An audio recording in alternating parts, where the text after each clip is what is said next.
قدرمن لیدونکو سلامونه. د دې مهال د مهمو خبرونو ټولګې ته ښه راغلاست. په سر کې د مهمو خبرونو سرچینې: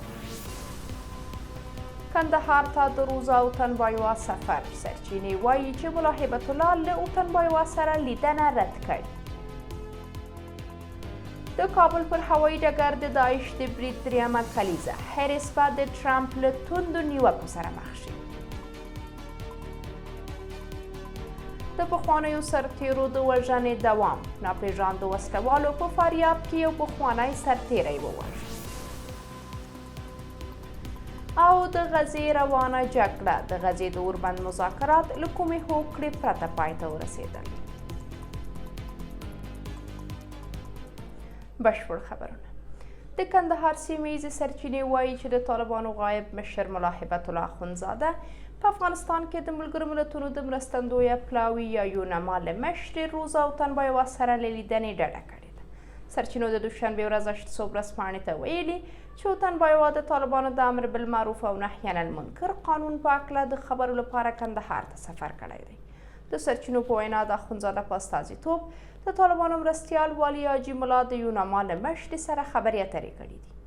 د سرچینو د معلوماتو پر بنسټ په دې لیدنه کې وطنبایوا له طالبانو غوښتي چې د امر بالمعروف او نهي عن المنکر په توشیح شوي قانون له سره غور وکړي. حاجي ملا د یونما دفتر مشرې ته په ټینګار سره ویلي چې دا قانون د شریعت په چوکاټ کې چمتو شوی او نه بدلیدونکی دی. ورته مهال په کندهار کې د طالبانو والي مطبوعاتي دفتر په یو خپره کړې خبرپاڼه کې د دغه ولایت د مرستیال والي او وطنبایوا د لیدنې پخلی کړی او لیکلي دي چې دواړو خواو د کوکنارو کښت د بدیل په تړاو خبرې کړي دي. تېره اونۍ د طالبانو مشر د دغې ډلې د امر بالمعروف او نهي عن المنکر قانون توشیح کړ. د دغه قانون د توشیح له پراخو کورنیو او نړیوالو غبرګونونو سره مخ ده.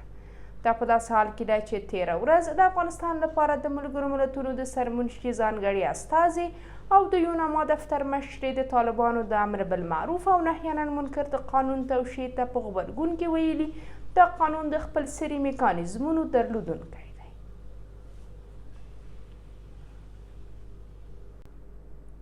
د کابل هوایي ډګر پر دروازې د داعش خونړي برید د دریمې کلیزې له رارسېدو سره جوخت ټاکل شوي چې د امریکا ولسمشریزو ټاکنو کې د دغه هیواد د جمهور غوښتونکو نوماند ډونالډ ټرمپ پر خپلې ډیموکراټي سیالې کامرا هیریس له افغانستانه د نامسؤلانه وتلو له کبله نیوکې وکړي. اسوسییشن پریس راپور ورکړی چې ټاکل شوی ټرمپ د دوشنبې ورځ په میشیګان کې د امریکا د ملي ګارد سرتیرو ته وینا وکړي. د دغه راپور پر بنسټ له افغانستانه د نامسؤلانه وتلو په هکله پر هیریس نیوکه د ټرمپ د وینا یوه مهمه موخه ښودل شوې ده. دا وینا د کابل هوایي ډګر پر دروازې د داعش خونړي برید له دریمې کلیزې سره هم مهاله کیږي. له نن څخه 3 کاله مخکې د 2021 د آګست پر 26 د کابل هوایي ډګر پر دروازه کې د داعش ځانمرګي بریدګر 14 امریکایي پوځیان او 100 ملکیان ووژل. د کابل پر هوایي ډګر د داعش له برید 3 کاله وروسته څو ورځې مخکې د امریکا د دفاع وزارت یو چارواکي وویل چې واشنګټن لا هم د دغه برید د عاملانو په لټه کې دی. د فاریاب سیمه ییزې سرچینې وایي چې ناپېژاندو وسلوالو په دغه ولایت کې د کمال الدین په نوم یو پخوانی سرتیری وژلی دی. سرچینې 8 ورځپاڼې ته ویلي چې دا پیښه د یکشنبې ورځ د فاریاب مرکز میمنه ښار په لومړۍ ناحیه کې رامنځته شوې ده. د معلوماتو پر بنسټ کمال الدین د تیر حکومت د پولیسو غړی و. په فاریاب کې طالب سیمه ییزو مسؤلانو هم د یاد پخواني سرتیري وژل کېدل منلي دي. د دوی په وینا د دې پیښې په تړاو 3 کسان نیول شوي دي. تر اوسه د دې وژنې انګیزه نه ده څرګنده. پر افغانستان واک ته د طالبانو له رسېدو وروسته د پخوانیو سرتیرو مرموزې وژنې ډېرې شوي دي. دا په داسې حال کې ده چې څو میاشتې دمخه هم په فاریاب کې یو پخوانی سرتیری د خپلې میرمنې له خوا ووژل شو. هغه په تیر حکومت کې د دغه ولایت د المار ولسوالۍ قومندان. رویټرز خبري اژانس راپور ورکړی چې د یکشنبې ورځ په قاهره کې د اسرائیلو او حماس ترمنځ د غزې د اوربند په اړه مذاکرات له کومې هوکړې پرته پای ته رسېدلي دي. دغې رسنۍ د دوشنبې ورځ زیاته کړې چې هیڅ یو لوري یعنې اسرائیل او حماس د منځګړو هیوادونو لخوا وړاندیز شوې طرحه نه ده منلې.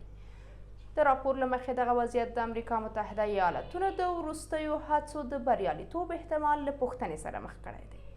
بل خوا یو امریکایي چارواکي رویټرز ته ویلي چې د یکشنبې په ورځ په قاهره کې خبرې اترې رغندوي. هغه زیاته کړې دا بهیر به په راتلونکو ورځو کې پر پاتې مسایلو او جزئیاتو د غور لپاره دوام ومومي. د رویټرز راپور له مخې امریکا یوازینی لوری دی چې لا هم د دې اوربند د بریالیتوب هیله لري. د غزې د خونړۍ جګړې د پای ته رسولو لپاره له میاشتو هڅو سره تر اوسه د اسرائیل او حماس ترمنځ د اوربند په خبرو کې هیڅ پرمختګ نه دی شوی. قدرمنو لیدونکو، زموږ د دې مهال خبري ټولګه همدلته پای ته رسیږي. تر بیا د خدای